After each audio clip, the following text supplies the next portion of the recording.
Assalamualaikum warahmatullahi wabarakatuh. Bismillahirrahmanirrahim. Alhamdulillahirabbil alamin wassallallahu ala sayyidina Muhammadin wa ala alihi washabihi ajmain wa man tabi'ahu ila yaumil tsumma amma ba'd. Alhamdulillah, pada kesempatan kali ini dengan saya Muslihun, dosen kampus Institut Pesantren Kiai Haji Abdul Halim. Saya sedikit pada kesempatan kali ini akan menjelaskan terkait tentang akar radikalisme. Kalau kita mencoba untuk menelaah kembali dan menelusuri tentang pemikiran radikalisme itu, maka ada dua pangkal utama asal muasal atau muara dari pemikiran radikalisme itu sendiri. Yang pertama adalah dalam sejarah Islam, dalam sejarah peradaban Islam, maka kita akan temukan di situ ada kaum Khawarij, di mana mereka tidak menerima terhadap arbitrase yang dilakukan oleh para sahabat saat itu yang menyerahkan keputusan pada keputusan manusia, tidak menyerahkan pada keputusan Tuhan. Nah, kaum Khawarij disitulah yang kemudian mengkafirkan orang-orang yang menerima keputusan, yaitu antara Sayyidina Ali dengan yaitu Muawiyah. Nah, di sini kaum Khawarij itu tidak segan-segan mengatakan bahwa man lam yahkum bima anzalallahi faulaika humul kafirun. Barang siapa yang kemudian mereka tidak menghukumi atau tidak menerapkan hukum Allah SWT yang telah diturunkan oleh Allah SWT, maka mereka semuanya dihukumi kafir. Tidak terkecuali mereka sahabat yang menerima terhadap kesepakatan manusia di zamannya Sayyidina Ali tersebut. Baik, untuk selanjutnya adalah pemikiran ini terus mengalir atau tersisa, kalau saya sebutkan tersisa pada zaman era modern ini, di mana kemudian di situ Said Qutb dengan tafsirnya, yaitu tafsir fi Dilalil Quran, dengan lantang menyebutkan bahwasanya barang siapa yang tidak menghukumi atau tidak menerapkan hukum melalui hukum Allah SWT, mereka juga dihukumi kafir. Apa yang kemudian yang dipikirkan atau yang dinarasikan, didiskursuskan oleh Said Qutb, itu persoalan pertama adalah Said Qutb tidak membedakan antara perkara yang bersifat usuliyah dan bersifat furu'iyah. Nah, di sini saya akan sedikit mengutip apa yang kemudian ditafsirkan oleh Said Qutb terkait waman lam yahkum bima anzalallah faulaika humul kafirun. Nah, namun sebelum itu bagaimana pendapat ulama ya terkait ayat tersebut? Saya menemukan di sini adalah pendapatnya Hujjatul Islam Imam Ghazali dalam kitabnya itu Al-Mustasfa. Beliau menyebutkan bahwasanya waman lam yahkum bima anzalallah faulaika humul kafirun.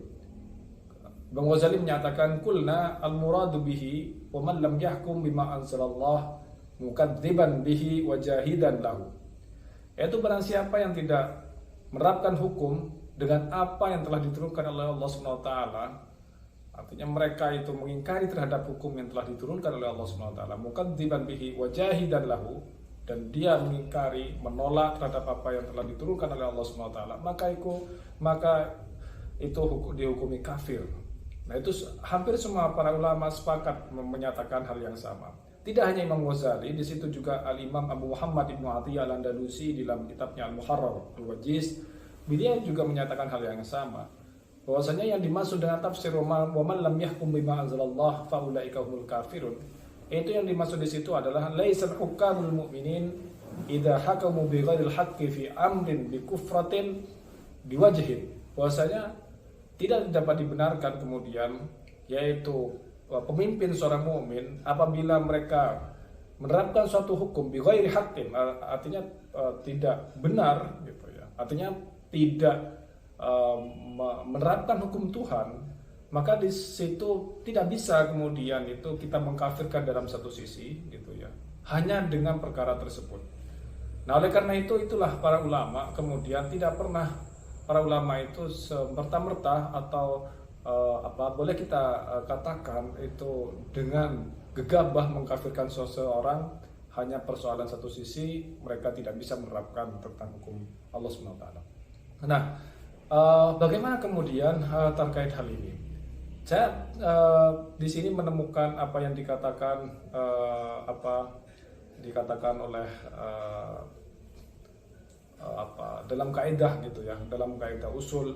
Di sana disebutkan bahwa dalam menerapkan suatu hukum itu ada satu hal yang berbeda antara memutus atau menghapus suatu hukum dengan memending suatu hukum. Artinya masih di pending suatu hukum itu tidak bisa dilaksanakan pada saat ini.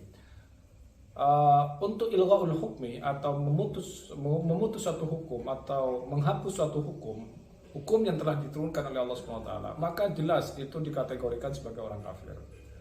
Namun demikian bahwasanya jika seseorang kemudian dianya tawakuful hukmi, artinya dia memending suatu hukum, tidak bisa diterapkan karena sebab rukun dan syaratnya tidak terpenuhi, maka hukum tersebut boleh kemudian dipending pada suatu zaman atau suatu kondisi atau suatu tempat di mana tempat itu sesuai dengan rukun yang bisa dilengkapi atau dilengkapi dan syarat yang telah terpenuhi gitu ya.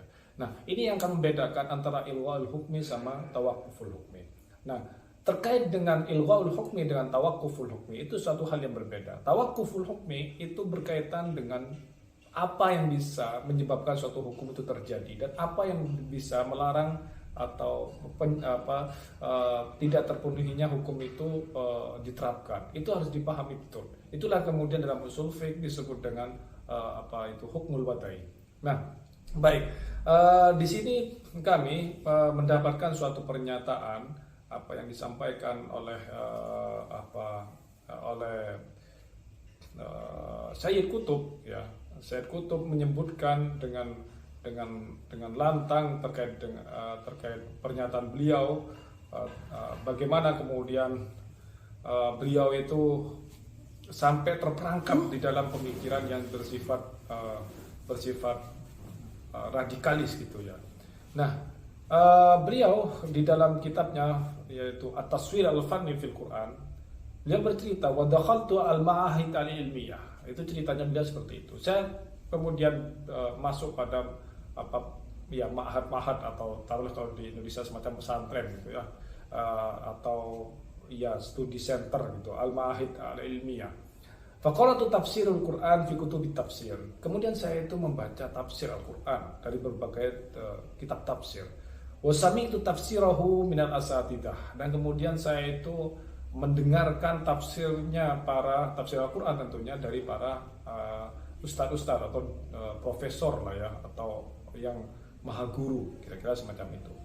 Walakinnani lam ajid fima aqra'u wa asma'u dzalikal Qur'an alladzi tajamil. Akan tetapi saya tidak mendapatkan sama sekali apa yang pernah saya baca dan apa yang pernah saya itu dengarkan dari Al-Quran yang itu indah sekali gitu ya. Alladzi kuntu ajiduhu fit tufula was-shaba, yang dimana saya itu mendapatkannya saat saya masih kecil. Nah, lalu kemudian menarik kemudian di sini adalah bahwa Sayyid Qutb itu menganggap bahwasanya tidak ada kemudian tafsir yang tepat dan benar. Tidak ada kemudian tafsir yang tepat dan benar kecuali apa yang dia itu rasakan. Apa yang dia rasakan dan apa yang dia bayangkan, bahwasanya tafsir yang dia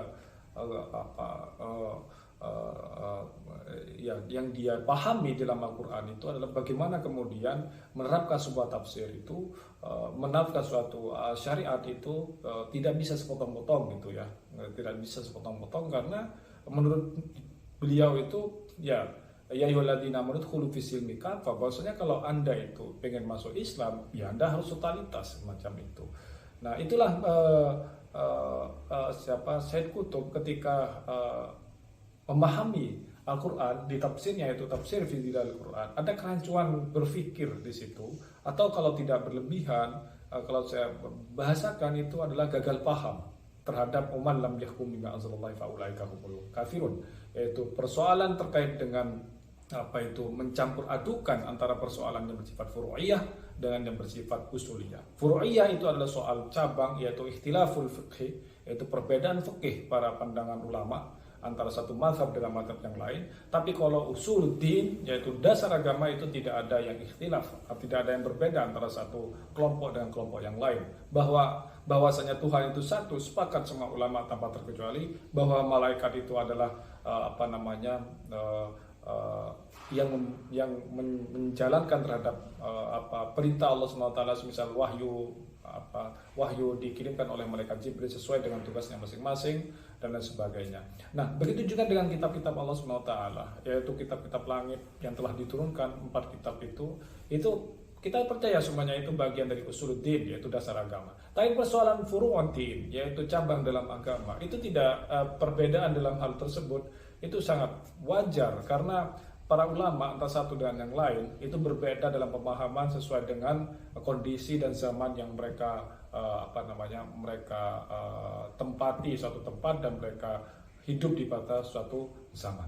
Nah, disinilah kemudian para pemirsa sekalian, bahwa yang lebih mengerikan lagi, bahwa Said Qutb menganggap kita itu tidak ada bedanya hidup dengan orang-orang jahiliyah, di mana mereka itu berjibaku dengan moralitas yang tidak baik, dan itu menurut Said Qutb itu dianggap kafir gitu. Padahal kita tahu etika itu bukan bagian dari usuluddin, bukan bagian dari prinsip-prinsip dalam agama, tetapi itu adalah hal-hal yang bersifat furu'uddin, yaitu cabang dari agama. Nah, itu yang bisa kami sampaikan pada kesempatan kali ini terkait dengan radikalisme atau akar radikalisme. Nah, dari Said Qutb kemudian inilah muncul kemudian beberapa gerakan-gerakan yang ada di tentu pancanegara, bahkan seperti halnya Hizbut Tahrir, terus kemudian ISIS, yaitu Islamic State of Iraq and Syria, itu bagian dari perkembangan pemikiran Said Qutb yang diambil atau disarikan dari tafsir fi dari Quran. Oleh sebab itu, pemirsa sekalian, kita harus betul-betul memilah dan memilih mana kemudian yang tafsir yang memang disepakati oleh para ulama, dan tafsir di mana itu tidak disepakati oleh para ulama. Berbeda berfikir para ulama dalam menafsirkan Al-Quran itu ikhtilaful lafzi, tapi tidak sampai pada konten utama atau isi dari Al-Quran tersebut. Sehingga para ulama itu tidak pernah khilaf atau berbeda dalam persoalan prinsip-prinsip agama. Tapi kalau persoalan cabang dalam agama itu mereka berbeda antara satu dengan yang lain, itu disebabkan oleh suatu kondisi dan tempat di mana beliau itu hidup. Terima kasih. Itu dari kami, salah satu dari dosen Institut Pesantren Kiai Haji Abdullah Lim, dan semoga ini bermanfaat bagi yang mendengarkan platform yang kita unggah di media sosial. Kurang lebihnya dari saya, wallahul muwaffiq ila aqwamit thoriq. Wassalamualaikum warahmatullahi wabarakatuh.